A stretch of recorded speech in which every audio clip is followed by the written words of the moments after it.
wrestler or anybody that works on the team or any Golden Force Wrestling fan is going to have a lot to talk about in 2016. So tell me this, in wrestling, nobody ever knows what's real. And I had, every time I come out to a Global Force event, I got one friend in the whole building, and it's Phil Baroni. And for some reason, he decides we're no longer friends because he wants to be part of the show, and his only way to get in is to poke his finger in my chest. So I had Phil on the show after security threw him out of the last one. And, whenever you have a dust-up like that, the people in the crowd are going, oh, that was great. That was a plant. And it's all part of the show. And it's like, okay, fine. I'm fine with that. I'm not trying to convince anybody, but he's such a tremendous pain in the ass, and it's not part of the show. And if it was part of the show, he wouldn't be showing up drunk. He gets into the front row, which I don't even think he buys the ticket. And, I've talked to him after the event. I'm like, Phil, I've known you for 15 years. If you want to be in wrestling, just call me and let's sit down with Jeff and find a way to get in. It's not coming to the show and starting something with me. But every time I go to the ring, the crowd starts chanting Phil. So I could very easily have Sam and the security throw his ass out, but I'm in there and I'm doing the math in my head. I'm going, all right, Phil's a pain in the ass and he doesn't belong here and he's about to go into business for himself.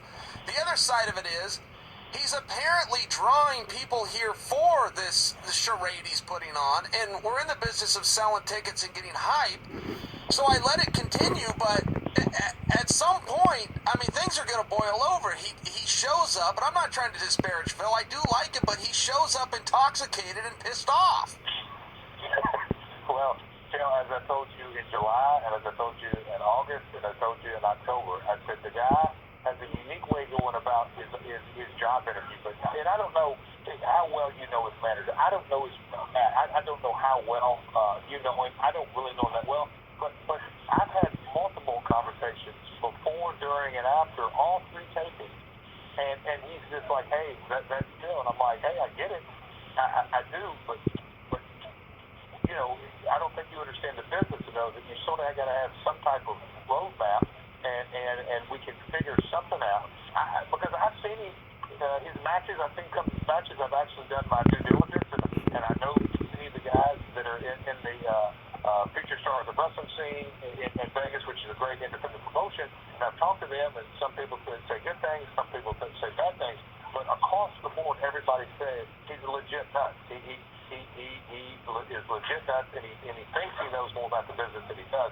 And that is a recipe for disaster.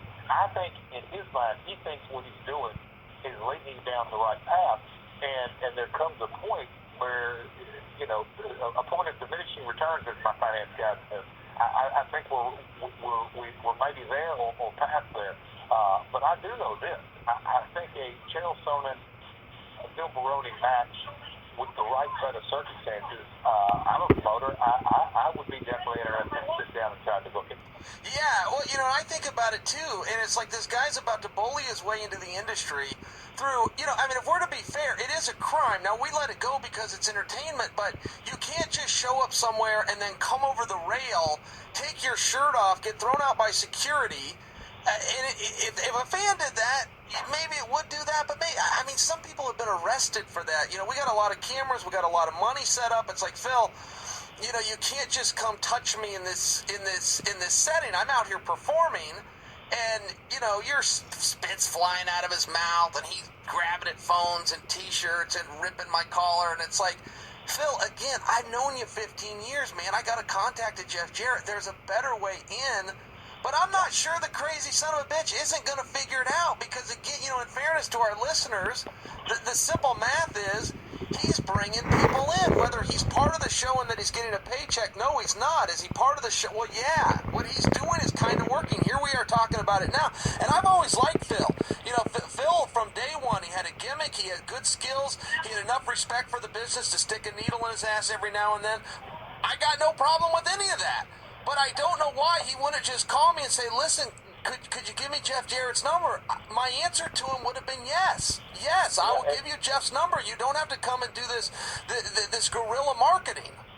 Well, his manager, Matt, is the one who, and you know this, so I'm telling the listeners this, he's the one, and he would say, hey, can you get Phil tickets? And I'm like, I said, do you just still want tickets? Oh, no, we got tickets. And then, okay, So he showed up. Then the second time I said, let me get Phil tickets.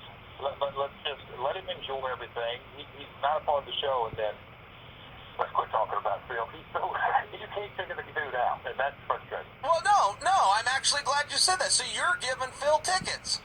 So the reason I got to put up with his dumb ass is because you're bringing him in the door. No, I offered to give him tickets, Chael. You just said you gave him tickets. I offered to give him tickets, and they said, no, the dude's from Vegas. He's got all the hookups, blah, blah, blah. He knows people with Orleans.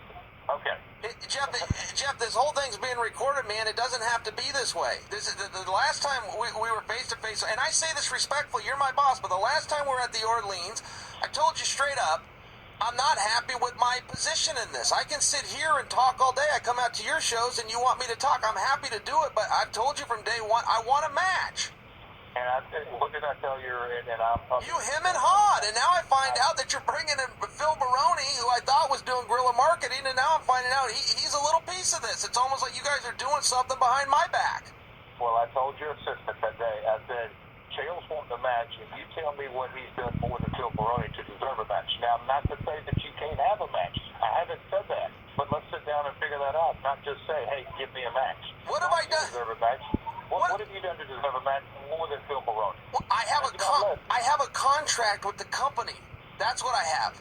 I have a contract with Global Force Wrestling that's instantly become the #2 promotion in the world. Let's start with that. Right. Yeah, but I also told you directly after the first voiceover session in Nashville, I said, Chael, you'll just give a little patience. Your gift of gab, you being a color commentator, I said, you have no peers in this business as being a color commentator. Let's let that breathe, and let's let you get in the groove of that. That's exactly what was stated. Jeff, I didn't listen to anything you were saying. I was staring at Karen the whole time. I mean, if we're going to have an honest shoot with each other, that's what happened. Your mouth's moving, and my eyes are somewhere else. Okay. I'll edit this out. I'm not trying to be a dick. I'm not trying to lose my job, but I find out that you're bringing in Phil Baroni and giving him tickets, and then I got to deal with the heat of the shows.